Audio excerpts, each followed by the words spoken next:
All right, let's go ahead and walk through the assignment. As we run into issues, we'll deal with them, and hopefully we'll get a solid understanding of how to perform this task. Go ahead and take a copy of assignment 10. It should be available on Canvas.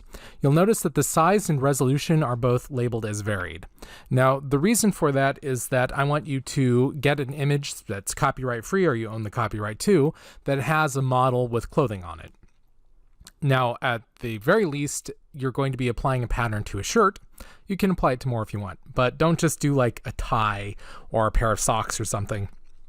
It needs to be enough that you actually can display your skills and show off what you're doing. Now, on that note, if you find just absolutely the perfect model, you definitely want to use this one, it's the best one you'd ever want, all that stuff, well, I don't want the resolution or the size to get in the way. As long as it's big enough for you to work on, that's good enough for me.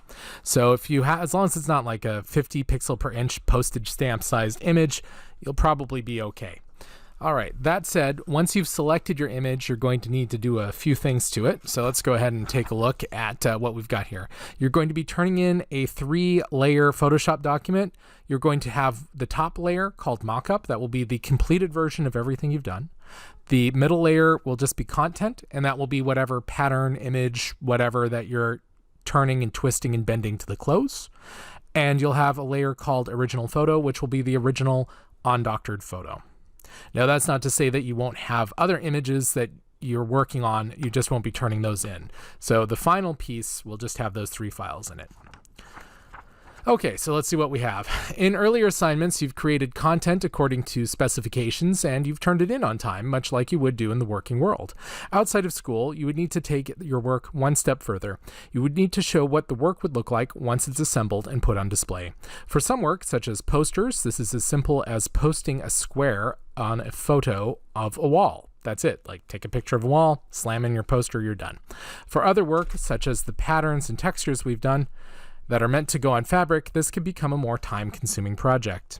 In this assignment, you will build a mock-up of what a texture, pattern, or image you designed would look like if it were printed on fabric and worn by a model.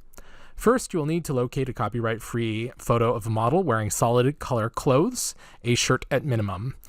If you prefer, you can take your own photo. Now, on that note, light clothes. Don't do this assignment with dark clothing. It will be so much harder. It will be just ridiculously difficult, and you won't know why you did it. If you do light clothes, white clothes are best. Something with good lighting on it, you'll be fine. But if you pick something with like black t-shirt or something, oh, it's going to be a hard assignment. Something light will save you a whole lot of time. That's going to be what you're aiming for. Once you have your image, you'll need to get a texture, image, or pattern that you've created. So for this example, I'll probably just use one of the defaults, but you'd want to maybe go back to your earlier assignment on patterns and bring one of those in. Otherwise, you could draw something. You've got your abstract art project. If you want to put that on a shirt, that's cool too. I would recommend patterns from the earlier assignment. And you apply, the best way to apply it is using the pattern under the adjustment layer. So just go to the adjustment pattern and grab, your earlier pattern. What have I got in here? I don't know, like this thing. That could work. Gotta make it smaller though. That's way too small. There we go. This way you can resize it and adjust it. You can rasterize it later, all that good stuff. If you just make a new layer and choose to go edit, fill, and then use a pattern, you're not going to have the adjustments you need. You can always rasterize the adjustment layer, but you can also toss in a smart object, whatever. But if you just start with a standard filled pattern, it's going to cause you problems. So yeah, just use the adjustment layer. Once you've loaded your image using masks, adjustment layers, and distortion techniques demonstrated in video, which we'll be doing now, you will warp the image to look as though it's part of the fabric of that the model is wearing. Your file will need to contain 3 layers, and we've talked about this. The original photo on the bottom, please label it original photo. It says to do that in the instructions. And this is your final turn-in file, not necessarily the one you're working on. Just don't forget to do this. The texture, pattern, or image in the middle, labeled content. Don't call it like pattern I might use or something like that. I've seen that use content. And the final product at the very top, and this will just be one layer. It won't be like 30 layers, or it won't be a layer in multiply mode or something. It's just an image that you've taken out of the original file. You'll call this one mockup. All right, so I've got some helpful hints. Let's take a quick look at those before we get started.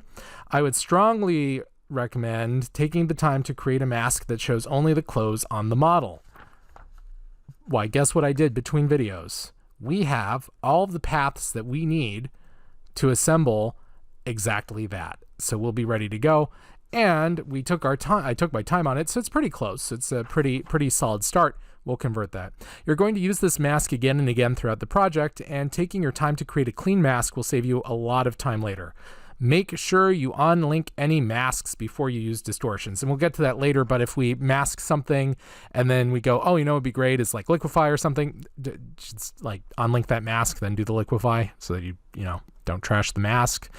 Same with things like the distortion map, because that will mess up your map as well, or your mask as well, so watch out for that. Okay, so I also have instructions for creating the displacement map. It says it's the best way to start. Keep in mind tones lighter than 50% gray will warp the image up, and tones darker will warp the image down and right. Remember, you will need to create a custom displacement map before you displace the filter. To create it, copy your image to a new file.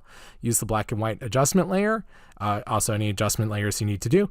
And then use levels, curves, increase the tonal range. Once you're happy with it, flatten it down, convert it to grayscale, and save it out as a single layer PSD. I call it displacement map or something so you can find it. And then once you displace it, you can apply your textures. So let's start there, shall we?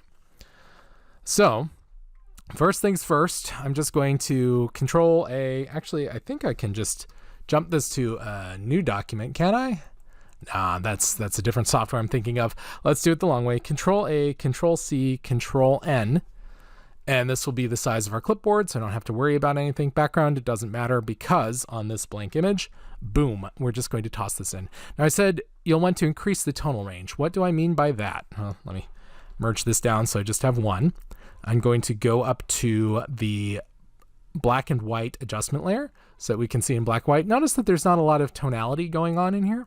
We can make that better. Well, first we can, of course, play around with this, but you'll notice that even as we do that, it's not really increasing the tonal range. In other words, the lights aren't getting lighter, the darks aren't getting darker. The colors are just shifting around to different levels.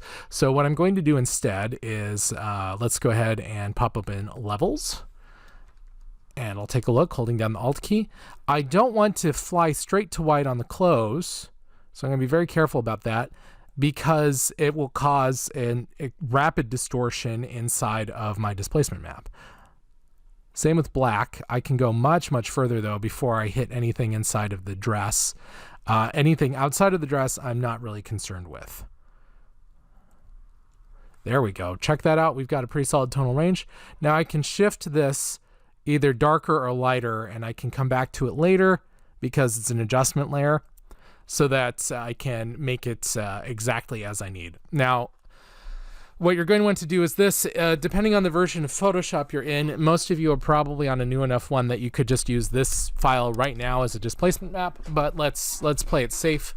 I'm going to save this as creating displacement map so that I can come back and adjust this later as needed.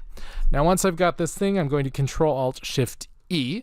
Oops, sorry, I missed a key. Control-Alt-Shift-E, which will create a new flattened version of this layer at the top. Same process as before. Well, I can actually take the Move tool and I can pop this out to another layer, but I'm just going to do this. Control-A, Control-C, Control-N. Enter, Control V, Control E. It's just the standard process. Select all, copy, new, paste, flatten. Everything's set. So now that we've got this, I'm going to be super paranoid. You won't have to do any of this on newer versions of Photoshop, but I'm going to do it so that it's completely compatible with whatever version you're on. Going to go to Image, Mode, Grayscale. Now it's going to say, oh no, you're going to discard color information. I've already removed all of it, so I don't have to worry.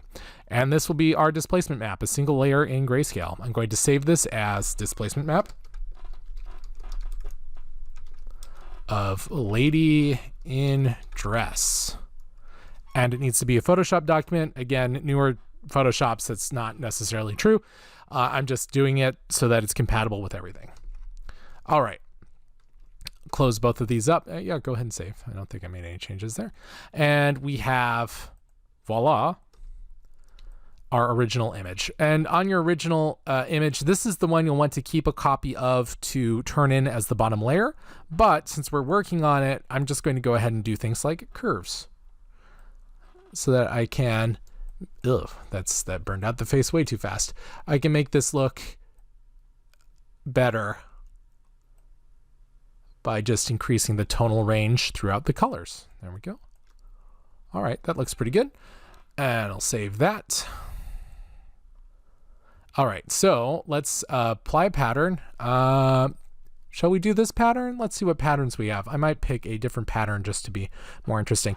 Now, for this assignment, your pattern at the end does not have to look like the pattern from the content. It just has to look like it wraps around. I don't need you to take it that far so that it looks the same. When you start working for clients, they're going to want it to look the same in print that it did on before. And the best way to handle that is to be very careful. Make sure the model has white clothes instead of colored clothes. Otherwise, you can get issues with that very quickly. Be careful on the blending modes you use, because if it alters the color, your client will probably be upset. So watch out for all that. And when all is said and done, you may need to use your masks and go back in there and just do something like correct the colors with something like curves or hue and saturation to get in. I don't need you to go that far. I just need it to wrap around the clothes. That's the only thing that I'm concerned about this time around, that and the structure of the file. All right, so we've got this pattern. Let's see what other patterns we have. Just gonna go up to pattern. We have this crazy black and white one. We've got limes. That's kind of hilarious. These bricks might be fun. That will probably look horrible when it's done. Let's see, what else have we got? We have, of course, we can load in defaults. If we wanted to, we could use the legacy patterns. Now, you guys can't. You have to use something you created. But for this demonstration, I can use other patterns that are in here. I don't have that many legacy patterns. Maybe I already had them loaded in. I think I'll just go for the bricks. Kind of amuse me. Yeah, let's try the bricks. We could also do this. This is kind of sweet. Although, why am I wasting so much time looking at these? Let's just go for the bricks and tell it okay. Now that I've done all that, you know what? One second thought. I'm actually going to go for this one because it will really show the distortion effects being done. It will actually be a little bit harder because I won't be able to hide some of the effects, but I think it will be better for you guys to see everything that's going on. So let me shrink this down a little bit more, maybe like 12. Should do it. Okay, so we've got the dresses and we've got this pattern. I'm going to toss it. I could rasterize it and all that, but in this case, I can just convert it to a smart filter, a smart object. Now that I've done that, I can apply the displacement map. I'm going to go up to Filter, Distort, Displace. Let's see. So in this case, I think I will just start it with 10 by 10. We can adjust it afterwards. Remember, hang on to your displacement map. If you're moving from computer to computer, put your displacement map with your original image because you'll need to re-access it later. I don't need to worry about wraparound or repeat because I'm in the middle of the image. That's another hint here. Watch out for doing displacement maps on something on an edge. You can get weird warps that you'll have to correct. So we'll just start here, 10 by 10. Let me go over to my displacement map. Oh, I used the wrong one. Well, it did it anyway because it's a pretty new copy of Photoshop. Let me do that correctly though. Filter, distort, displace. Okay, I should have displacement map of lady in dress. Okay, so at first, it doesn't look like anything much has happened, right? We got some distortion that we probably don't want, but that seems to be it. Well, I'm just going to toss this into something like multiply mode. Now, if we zoom in, we can see that this is in fact bending around and warping around curves and things. Now, not enough over where there's an absolute overlap like this cut. So we'll have to come in and do some adjustments for that. But sure enough, it is bending. We can see over in the shoulder how it's warping around. This is a great start. It's not a finish. There's still a lot of work to do, but it's a great start. So I'm going to leave it on normal mode for a moment. And I'm going to load in those paths. And I'm going to do that by control clicking on the first one and then control shift clicking on all of the others. What this will do is add to the selection. Now, I made one mistake. This one, the leg, needs to be removed, not added. So I'm going to control alt click to subtract it. basic rules, control click on a layer or a path to create a selection, control shift click to add to that selection, control alt click to remove from that selection. Whew, okay, so we've got all that, right? Let's go ahead and mask it and zoom out. Check that out. It's a pretty solid start. Now, I think I missed a finger, but it's a pretty solid start. Now that said, if I just toss this in a mode like lighten or screen or something, all those colors from underneath are going to start coming in and affecting this. So there's another trick that we can use. Let's pop open our displacement map. Here we go. Select all, copy. I'm going to paste it over here and put it underneath this pattern. And I'm going to alt drag the mask, the layer mask, down to this new layer. And voila. Doing that has allowed me to take advantage directly of the black and white dress while this is in multiply. But what if you don't want the colors to change that much on this? Well, you can do this. Drag it to the top and set this to something like multiply or screen or soft light or overlay, one of those types of adjustment layers. And you'll see that you get different effects on different ones. Darken and all that. So now the black and white of the dress will be affecting the pattern, which creates a much more realistic look. Let me put that on, and this is in fact still in normal mode, but check that out. It looks more and more already like the dress is occurring. Now this can make things a little more complicated if we were to go in and just start smearing and pushing, but we'll deal with that when we get to it. Now there's something else you can still do. Let me pop this down at the bottom, turn this off for a moment. Now on this now grayscale dress that we've been adjusting, we can select the lights or the darks by using a color range. So if I were to go to select, color range, and click on, say, a light area of the dress, and change my fuzziness to whatever I need. And I could do localized color clusters if I wanted something a little smoother. Tell it okay, or I can also add on if I prefer. I probably don't need to go that far. I think just, let's go for the lightest areas. Should be in there. All right, I have all the lights. Tell it okay. Check this out. I'm going to turn my pattern back on.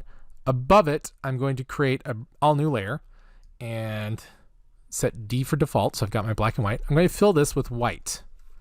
Now, again, I'm going to copy this mask I so carefully made by alt dragging up. So great. It's white, it's super bright, and it's hard to look at. What was the point of that? Well, it's this. If I set it to something like screen mode and then lower that opacity, I can have highlights now that aren't distorting the color. It's just creating highlights on top of the image. Now I can repeat that for the darks, select color range, and this time select the darkest areas of the dress, tell it okay. Same process, go up to the top, make a new layer. Let's label these. Lights, darks. Pattern fill sounds fine. Black and white. Original photo. Very good. Okay. So now on the darks, let's fill this with just solid black real quick. Deselect. Let's turn on the pattern again. Notice right away with those darks, it's already an improvement. Set it to multiply. And again, we can drop that down. So now we've got the lights and the darks. And immediately we have, well, this is almost a cartoonish effect, which means what do? Let's just hide it away a little bit more. But immediately we start to see improvements. And again, I'm going to copy the mask up so I don't put stuff in her hair or anything. So we've got those highlights and those darks going on, but I think I like it with also the, and we've got so many choices, also the original black and white image. So right away, we can see just such a vast improvement. All right, so that, and we can play around with the location if we want to change the lights and the darks. I think having lights and darks above that, look at that, it's already coming along. Now there's still a lot of work to be done. For example, right here, this fabric should twist the other direction. We'll deal with that in a moment. Okay, so that's how you apply a displacement map. I will see you next video.